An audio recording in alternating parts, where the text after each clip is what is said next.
Rising Cultures, c'est un jeu pour 2 joueurs exclusivement, à partir de 14 ans, pour des parties d'environ 45 minutes. C'est un jeu dans lequel vous allez prendre la tête d'une civilisation, une civilisation antique connue, et vous allez devoir essayer de faire prospérer cette civilisation, de marquer le plus de points possible à la fin de la partie par rapport à votre adversaire. Pour la mise en place, vous allez commencer par choisir quelle civilisation vous voulez incarner. Donc vous avez en tout dans la boîte 4 civilisations. Vous avez Rome, vous avez la Perse, vous avez l'Égypte et vous avez Abbasside Califate. Donc ces civilisations sont asymétriques, vont avoir des petites particularités chacune et un niveau de difficulté plus ou moins important en fonction des civilisations. Pour une première partie, on vous conseille de jouer avec Rome et Perse. Et je vous expliquerai quand même les différences à la fin de la vidéo avec les autres civilisations. Donc chaque joueur récupère un petit plateau qui correspond à sa civilisation, qui va mettre du côté avec la pièce en argent. De l'autre côté, on a la pièce en or, c'est l'âge d'or. On va pouvoir faire évoluer son plateau pendant la partie.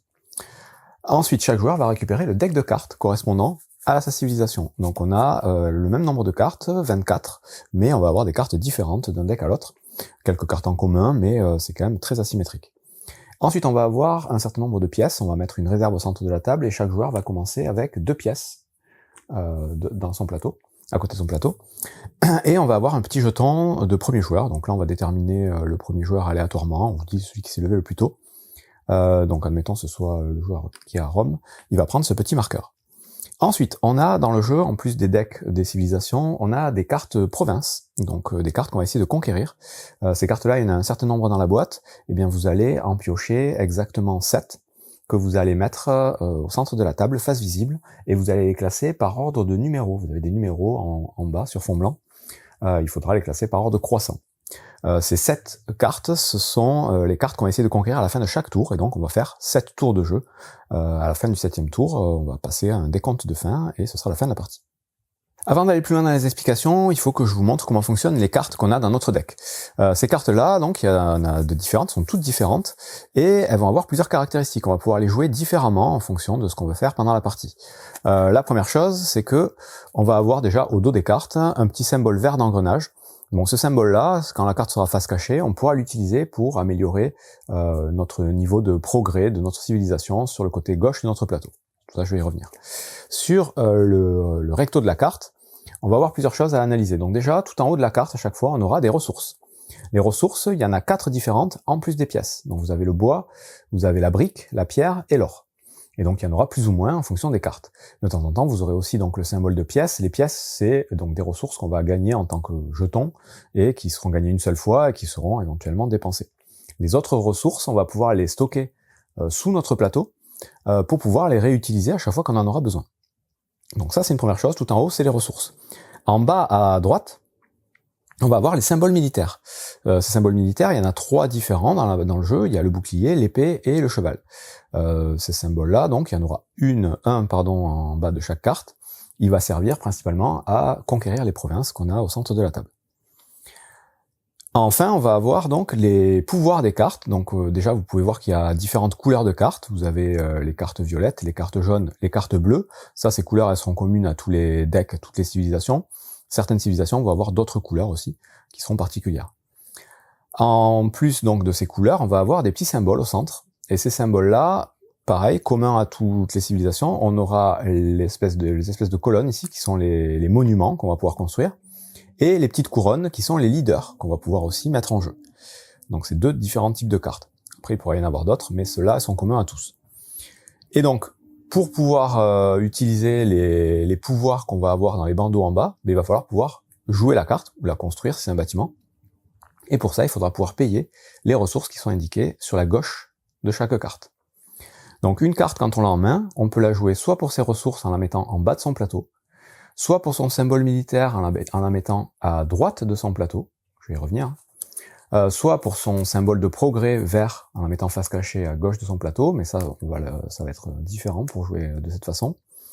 Soit on va pouvoir la construire, et dans ce cas-là, on va la construire au-dessus de son plateau, et là on va pouvoir avoir tout un tas de cartes. Vous avez le petit symbole de marteau ici, pour dire que quand on paye le coût de la carte, on peut la mettre en jeu ici. Donc voilà à peu près comment va se composer chaque carte du jeu. Maintenant, si on revient à la mise en place, c'est pas tout à fait fini, donc là on a notre deck de cartes, on va le mélanger en début de partie, et avant de commencer la partie, on va piocher les 4 premières cartes du deck. Chaque joueur va faire ça en même temps. On va analyser nos cartes et on va pouvoir placer 2 cartes parmi les 4 qu'on a piochées en tant que ressources. Et donc on va les mettre dans la petite encoche en bas de notre plateau. Et donc on va commencer avec un certain nombre de ressources. Si jamais on choisit une carte avec une pièce, on va récupérer une pièce supplémentaire directement de la banque. On commencera avec une pièce en plus. Les 2 autres cartes qui vont nous rester, on va en choisir une qu'on va mettre sur le dessus de notre deck et l'autre qu'on va mettre sur le dessous de notre deck. Et à partir de là, on ne remélangera plus le deck a priori. Donc on va orienter un petit peu notre jeu puisque on va piocher petit à petit les cartes du deck jusqu'à ce qu'ils soient vidés normalement, puisque vous allez voir que on va faire 7 tours, il y a suffisamment de cartes pour faire les 7 tours et pour piocher toutes les cartes. Une fois que chaque joueur a mis ses 2 cartes en ressources et replacé les autres cartes sur le dessus de la pioche, on est prêt à commencer la partie. Donc une partie de Rising Cultures va durer exactement 7 manches. Et à chaque manche, on va chacun piocher les 4 premières cartes de notre deck. Et sur ces 4 cartes, on va en jouer 3 et remettre la 4e sur le dessus, qu'on piochera du coup pour le tour d'après.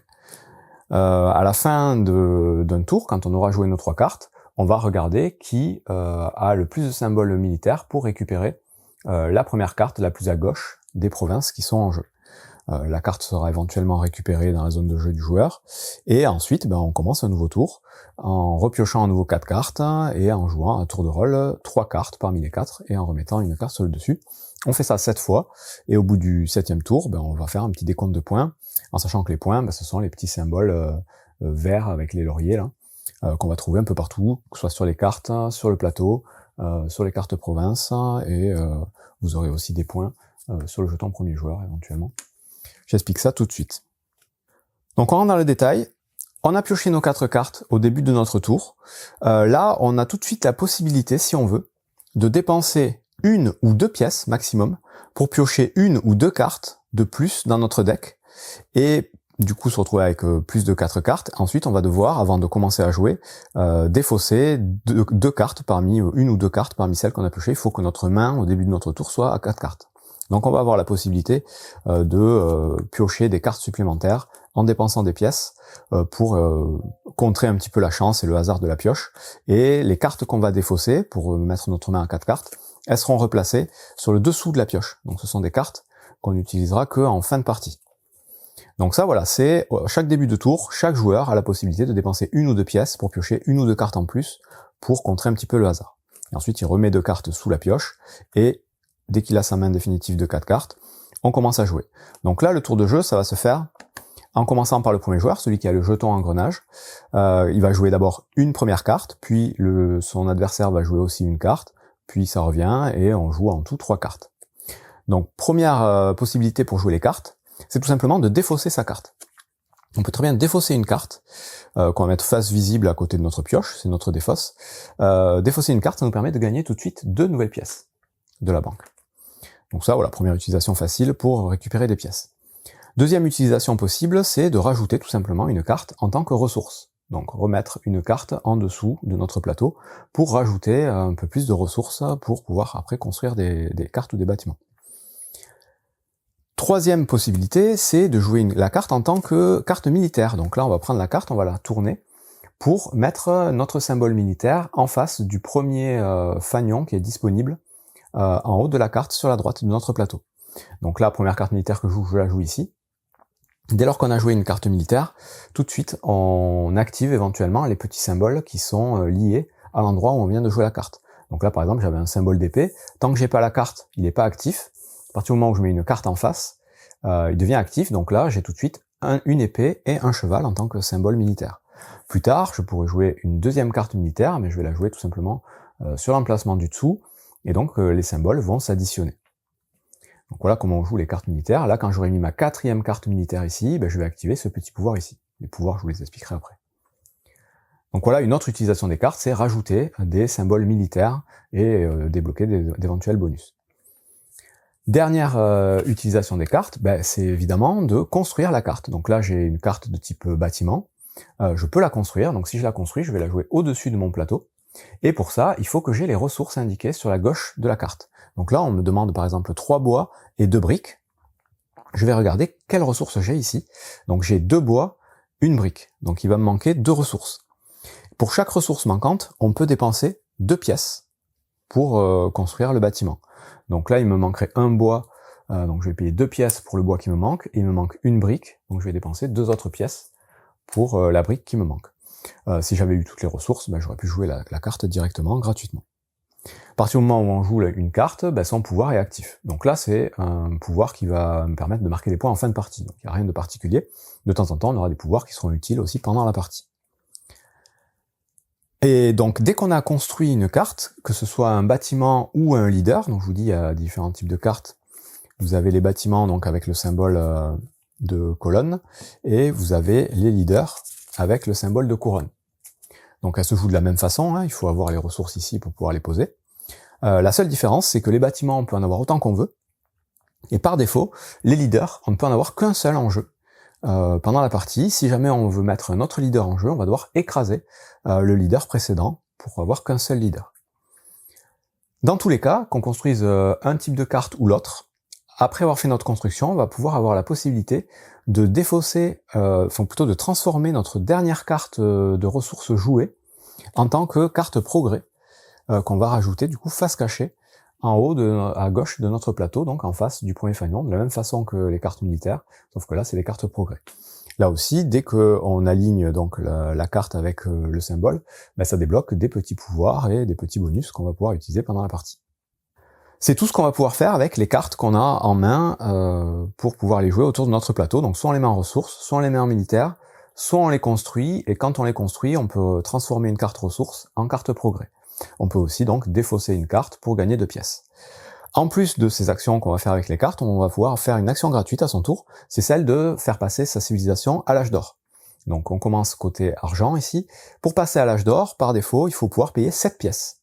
7 pièces de notre réserve qu'on va dépenser, et on pourra retourner notre plateau côté âge d'or, ce qui va permettre de débloquer éventuellement de nouveaux bonus, de changer un petit peu les bonus sur le plateau, de gagner 3 points de victoire en fin de partie, et éventuellement de gagner aussi d'autres bonus en fonction des civilisations.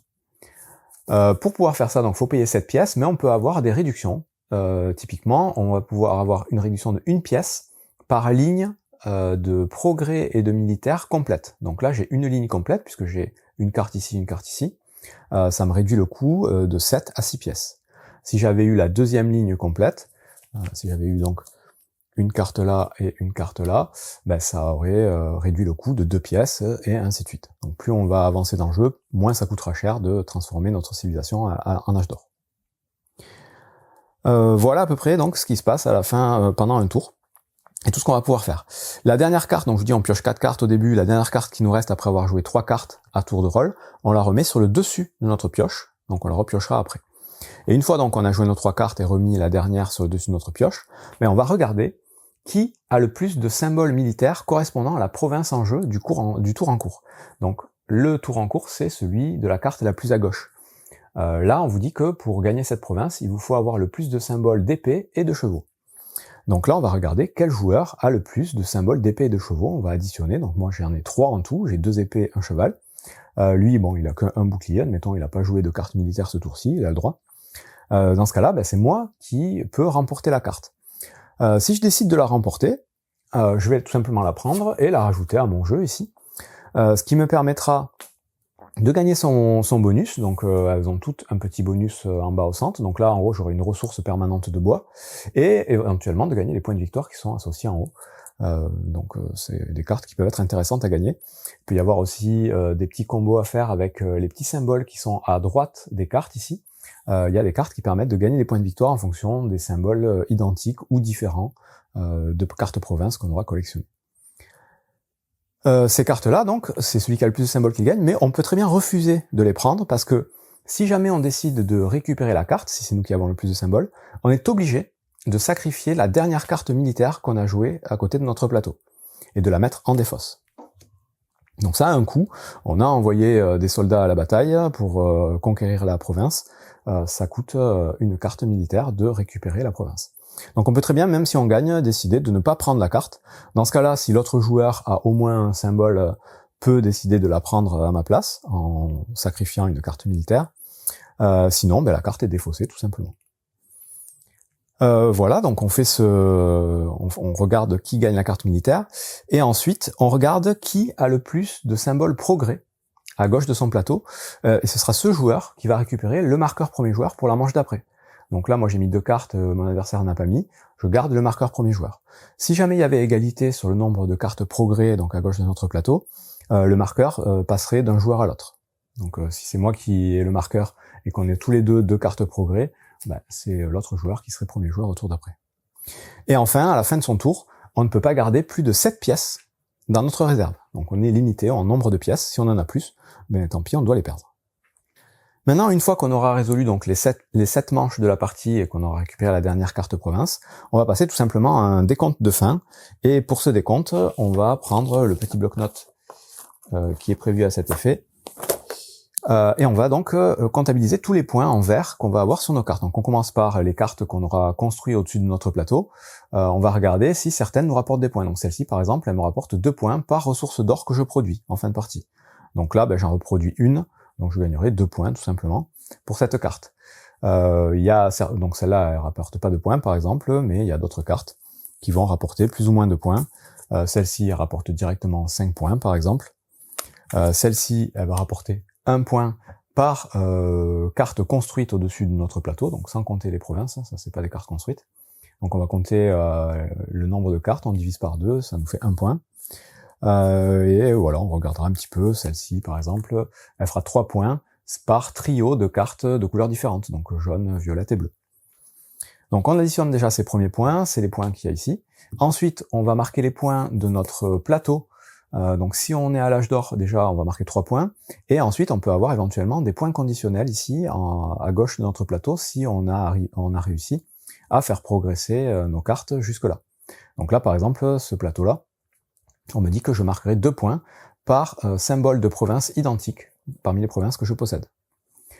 Ici, je marque 1 point par carte leader que j'aurais réussi à empiler, parce qu'encore une fois, je vous dis, le leader, on peut en avoir qu'un en jeu, mais on peut écraser les cartes. Donc voilà, on va avoir un certain nombre de points sur notre plateau.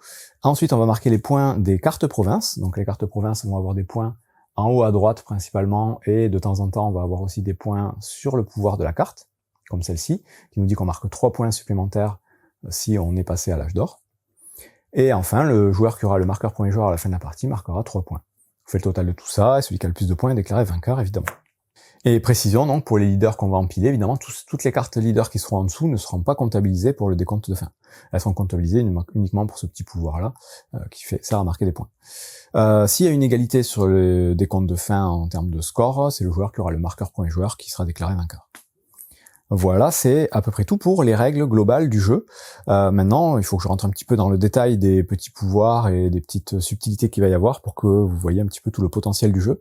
Donc rapidement, je vais pas passer en revue toutes les cartes, il y en a beaucoup, mais je vais vous expliquer quelques symboles. Donc ici, par exemple, ce petit pouvoir, on vous dit, quand vous l'avez actif, que vous pourrez, quand vous gagnez une province, payer une pièce pour ne pas avoir à défausser la carte militaire qui normalement doit être défaussée quand on gagne. Donc ça c'est pas mal. De l'autre côté ça vaut 2 pièces. Ici on vous dit qu'à chaque fois que vous allez placer un leader, donc payer pour placer un leader en jeu, vous aurez la possibilité de recycler 2 cartes. Donc ce symbole-là avec les doubles flèches et un numéro à l'intérieur, c'est ce qui vous permet de piocher des cartes de votre deck pour avoir plus de choix et en remettre dessous. Ce que vous avez le droit de faire au début de votre tour en payant des pièces, là vous le faites gratuitement quand vous jouez un leader. Ce symbole-là avec une pièce et une double flèche, c'est un revenu. Au début de chacune des manches, on va regarder le nombre de symboles comme celui-ci qu'on va avoir sur toutes nos cartes et sur notre plateau, et ça nous donnera des pièces qu'on va récupérer en début de tour. Le symbole ici, c'est une ressource au choix permanente. Donc là, on a les ressources en bas, mais si on a ce symbole actif, on a une ressource supplémentaire qu'on va pouvoir utiliser à chaque fois qu'on en a besoin. Là, on l'a vu, ça on l'a vu, ça on l'a vu. Ici, ça vous donne un symbole militaire de votre choix au moment où vous résoudrez les provinces. Ici, ça vous dit que si jamais vous ne gagnez pas la province, vous gagnerez à la place une pièce. Encore une fois, il faut avoir à la carte ici pour que ce soit actif. Voilà pour ce peuple-là, Rome. Après, on va avoir des cartes, je vous en montre une ou deux. Donc celle-ci, elle vous dit que si vous possédez le jeton premier joueur, vous aurez autant de symboles militaires que de provinces différentes que vous avez déjà conquis. Donc ça vous permet de conquérir plus facilement les autres provinces. Celui-ci, Trajan, quand il y a ce symbole, ça veut dire qu'il faut activer la carte, donc on ne peut l'utiliser qu'une fois par manche. Elle nécessite de payer 3 pièces, et elle vous donne 2 symboles militaires supplémentaires. Et toutes les cartes qu'on activera comme ça, elles seront réactivées au début du tour d'après. Le peuple de Perse va avoir des petits pouvoirs un petit peu différents, donc déjà les cartes seront différentes. Lui, sa particularité, c'est que arrivé à un certain niveau de technologie, donc niveau 4 ici, ou si vous êtes à l'âge d'or niveau 3, vous aurez la possibilité d'avoir plusieurs leaders en jeu. Mais il faudra que ce soit des leaders de couleurs différentes. Donc vous aurez le droit d'avoir un leader jaune, un violet et un bleu. Donc voilà, c'est différent de la règle de base. Ensuite, il a un pouvoir ici qui va vous permettre de payer 2 pièces de moins pour passer à l'âge d'or quand vous serez niveau 3 ici. Voilà, je vais pas vous montrer tous les pouvoirs, un symbole militaire. Là, il vous fait marquer donc 2 points par leader que vous aurez face visible. Ici, 1 point par leader. Quand les symboles sont un peu transparents, ça veut dire que c'est ce qu'il va y avoir de l'autre côté du plateau. Donc là, vous voyez, ça, c'est pas actif. Par contre, si vous retournez votre plateau, là, ça devient actif. C'est pareil de l'autre côté. Voilà, après, je vous dis, il aura des cartes un petit peu différentes qui scoreront différemment, mais ça se joue à peu près pareil. Dans tous les cas, chaque peuple va avoir une grande aide de jeu qui va détailler tous les pouvoirs côté militaire et côté progrès, les petites spécificités donc du peuple, et derrière on aura le détail de toutes les cartes. Donc voilà, vous saurez exactement comment ça fonctionne. Ensuite, si on change de peuple et qu'on part sur Abbasside Califate, eux vont avoir des cartes supplémentaires et des pouvoirs aussi différents. Par exemple, là, premier niveau de technologie, on vous dit qu'à chaque fois que vous défausserez une carte, vous gagnerez 3 pièces au lieu de 2. Donc eux, ils vont jouer pas mal avec les pièces. Ils vont avoir des personnages, des penseurs, des grands esprits, qui sont des cartes, vous voyez, le symbole au centre est différent des autres, qui se jouent gratuitement au-dessus de votre plateau, mais par contre qui ont un coût d'entretien, c'est-à-dire que à la fin de chacun de vos tours, il vous faut payer 1 pièce pour garder la carte en jeu, sinon elle sera défaussée. Et ces cartes-là, elles vont avoir un petit symbole scientifique ici, symbole vert, et ces symboles verts vont vous permettre de poser un nouveau type de carte, les cartes vertes, qui vont nécessiter donc en coût d'avoir un certain nombre de symboles. Donc il vous faut ces symboles-là pour pouvoir jouer ces cartes, et c'est des cartes qui vont avoir des pouvoirs différents et assez variés. Et enfin, on va avoir le peuple de l'Égypte. Eux, c'est les plus complexes, je pense, à jouer. Ils vont avoir pas mal de cartes différentes. Déjà, première contrainte pour ce peuple-là, ils sont limités à 5 pièces à la fin du tour, au lieu de 7 pour tous les autres. Eux, ils peuvent pas avoir plus de 5 pièces. Ensuite, ils vont avoir des cartes Nil. Les cartes Nil, c'est des cartes spéciales qu'on va jouer sur une ligne différente au-dessus de son plateau. Et ces cartes-là, elles vont avoir 2 emplacements ici. Un pour le joueur qui est à l'Égypte, et l'autre d'en face, c'est pour l'autre joueur. Donc on va avoir des actions qui pourront être utilisées par notre adversaire. Pour utiliser ces actions, il faudra pouvoir poser une pièce sur l'emplacement correspondant, et tant que la pièce est dessus, on peut pas refaire l'action. Par contre, cette pièce qui est jouée par notre adversaire, à tout moment, pendant notre tour, on peut la récupérer, et donc on relibère à nouveau l'action pour notre adversaire. Donc une action pour l'adversaire, une action pour nous. Et on a toujours un petit pouvoir qui nous est propre. Ces cartes-là, Nil, quand on va les jouer, je vais enlever lui, elles vont se jouer donc à chaque fois à droite ou à gauche, et elles vont créer une espèce de petit panorama qui va créer des petits bateaux ici. Donc là, on a un bateau. Ici, si j'arrive à en mettre une là, ça fera 2 bateaux supplémentaires. Ces bateaux-là, ils vont servir parce qu'on a des cartes comment ils appellent ça, des cartes flood, donc des cartes d'inondation. Ces cartes-là, c'est des cartes qu'on nous défausse directement et qui nous font gagner des pièces par bateau qu'on aura construit dans notre panorama du Nil. Donc encore une subtilité assez particulière. Et enfin, les cartes de l'Égypte vont avoir des merveilles, donc des grands bâtiments. Ce sont des cartes doubles comme ça, qui vont nécessiter donc de créer un panorama. On en pose une, puis on pose l'autre, donc elles se payent exactement de la même façon que les bâtiments, en payant les ressources qui sont sur le côté. Sauf qu'elles vont faire marquer plus ou moins de points en fonction de si on a réussi à les combiner. Elles marchent toutes par 2, donc là on a les pyramides. Là, si on en a qu'une à la fin de la partie, elle vaudra 2 points. Si on a réussi à avoir les 2, ça vaudra 10 points. Et en plus de ça, ces cartes pyramides, enfin ces cartes merveilles, quand on les a complètes, ça va nous permettre de poser un dieu. Donc on a des cartes dieux, là, cette fois-ci, en plus des cartes leader. Les cartes dieux, c'est un symbole avec un œil ici. Elles se posent gratuitement à partir du moment où on a réussi à avoir une merveille. Donc on peut avoir un dieu par merveille entièrement construite. Donc là, j'ai une merveille construite, je peux jouer cette carte dans mon tableau. Quand on améliore à l'âge d'or notre plateau Égypte, c'est considéré aussi comme une merveille construite. Ça permet de jouer un dieu supplémentaire. Donc vous voyez que c'est beaucoup plus riche et beaucoup plus compliqué, mais c'est tout l'intérêt du jeu au niveau de la symétrie. Je ne vais pas aller plus loin dans le détail de tous les icônes et de toutes les explications, je pense que vous avez un bon aperçu et que vous savez de toute façon comment ça se joue.